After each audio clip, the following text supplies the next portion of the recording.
Welcome back. I'm super excited to be getting into the reading today. Of course, if you want to get a personal reading with me, that information will be listed in the description.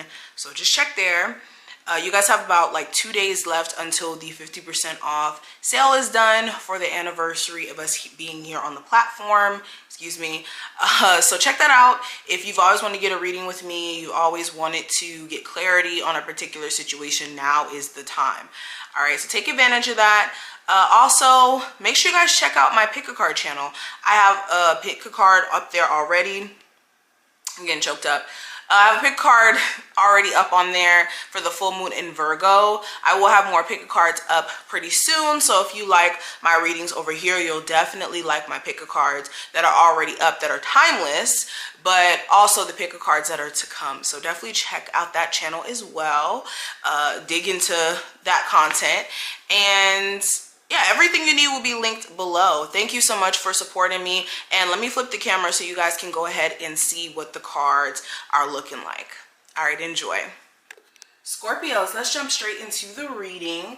Let's start with this oracle deck. And then I'm going to pull some cards from this one, the Price of Love oracle. Then we're going to use my Rider-Waite. So let's jump in.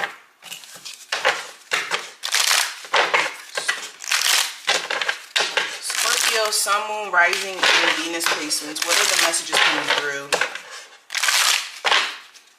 What are the messages coming through? All right, we have 2 cards. So we have the Hungry Ghost. It says obsession, scarcity, consciousness, attachment. I also have the Desert Prince. This says survival, false promises. Interesting. So right off the bat, Scorpios, I think that there's something here that you're starting to realize. You can no longer obsess your energy over it.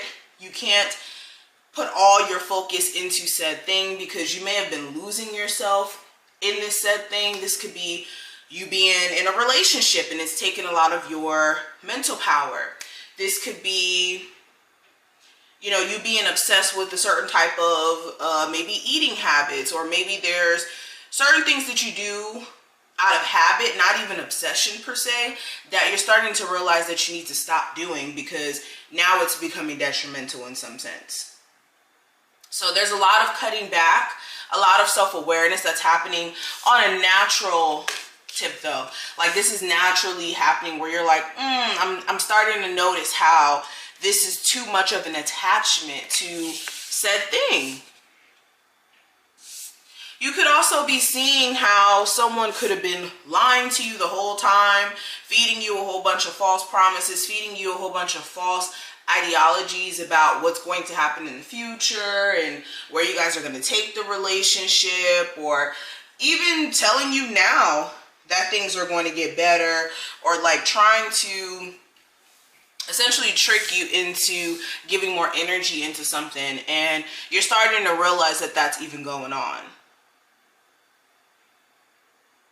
A lot of you are starting to also realize how you've been more so in survival mode than living. And when I say that, this is going to work, coming home, waking up the next day and repeating the same cycle versus actually living your life, which is having fun, which is going out the house. Some of you haven't been out the house or had a whole bunch of fun in a while, or not consistently. So it's coming out of this survival mode. Allow yourself to have fun, experience. I also have the Horse King, assistance, control. Okay. So there's something here that you're going to have to try your best to control your urge of going against. This could be, again, the things that you've realized that you've been attached to for all the wrong reasons. Habits, people, places, things. You taking your personal control back is going to be a challenge. And it may be easier for some than others. But there's a need for you to have discipline. There's a need for you to have control, where you say you don't want certain things to keep happening. All right. Let's keep going. Scorpios. Okay, we got the Chariot. We got the Seven of Swords. Scorpio, Sun, Moon, Rising, and Venus placements. Ace of Wands. Yeah, so let's look at these first, because I don't want to lose my train of thought as soon as I saw that Chariot. And sorry if you hear somebody honking outside. I do not know what's going on. But getting into the cards we have here, there's something that you guys are going to be, like I said, trying your best to try to avoid. This could be trying to avoid reconciling with someone who you really want to look past, who you really want to move beyond, especially noticing that this person may be dishonest in some ways, maybe deceptive in some ways, maybe moving kind of sneaky and you don't feel like you can trust them. And for Scorpios, trust is a big thing.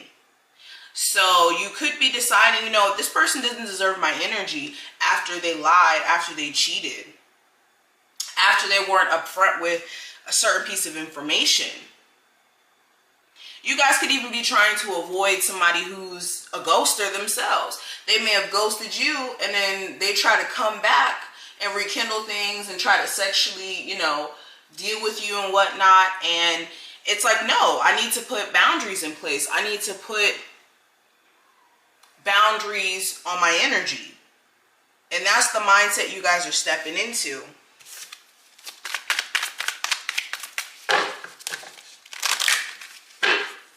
I see you guys also having to confront areas in your life where you've been procrastinating. Any creative ideas, anything that you've been working on that you've basically put to the side for some time, you guys are going to be finding yourself interested in getting back into. And this could be because of that eclipse we're about to have on the 1st. Or is that an eclipse on the 1st? I think it's in April in general. But on the 1st, I think we have a new moon. So this energy could last a little bit. You could be feeling that rush of energy now as well, since we're in spring. We have the 4 of Wands and also the Hermit. Some of you guys may feel like you need some time to yourself to really figure out what's going to happen next with your personal goals. You could be having a goal to be a successful entrepreneur and whatever your endeavors are, and it may be taking you a moment to really put your ideas in a way where it feels tangible, it feels real, it feels like it's doable. So what may happen is you guys may go into a space of introspection to really focus on self, especially with the Hermit card being the last one. Some of you guys, you may be feeling like you need to go into introspection, especially if it's not related to like, or excuse me, if it's not creative stuff. This could be in regards to a family situation. You could be, you know, perplexed in regards to that and feeling like you need some time for yourself to figure out what's going on there. A twin flame connection as well is what I'm hearing. What else is coming through? Scorpio, Sun, Moon, Rising, and Venus. Energy around them. Okay, so something here is not about to be, well, something's about to be revealed, but it's not a surprise though. Like it's something that you already kind of figured, you already kind of knew, but you needed proof, you needed facts about it. So there you go, it's revealed. But then it puts you in a space to where it's like, well, I did want the answers in regards to this, but did I really want the answers this way? Is kind of what happens after that point. Because some of you guys could have been suspecting or really paranoid, honestly, and then when you got the answers you were looking for, it's like, well, damn, I really didn't expect that to come out.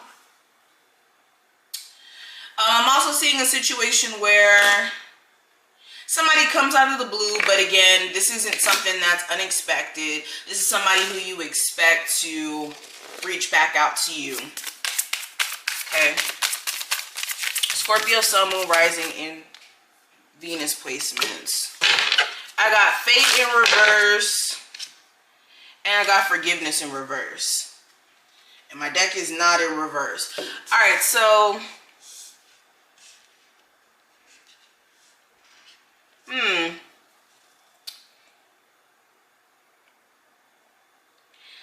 so some of you guys may be wanting to fix things with someone, but it may be a shocker, but Spirit may be putting it, or making it to where, excuse me, fate doesn't align with you getting back with this person, or at least you guys being able to move past whatever the last argument was, especially if it was surrounding cheating, distrust, avoidance when it comes to certain issues in the relationship. It's like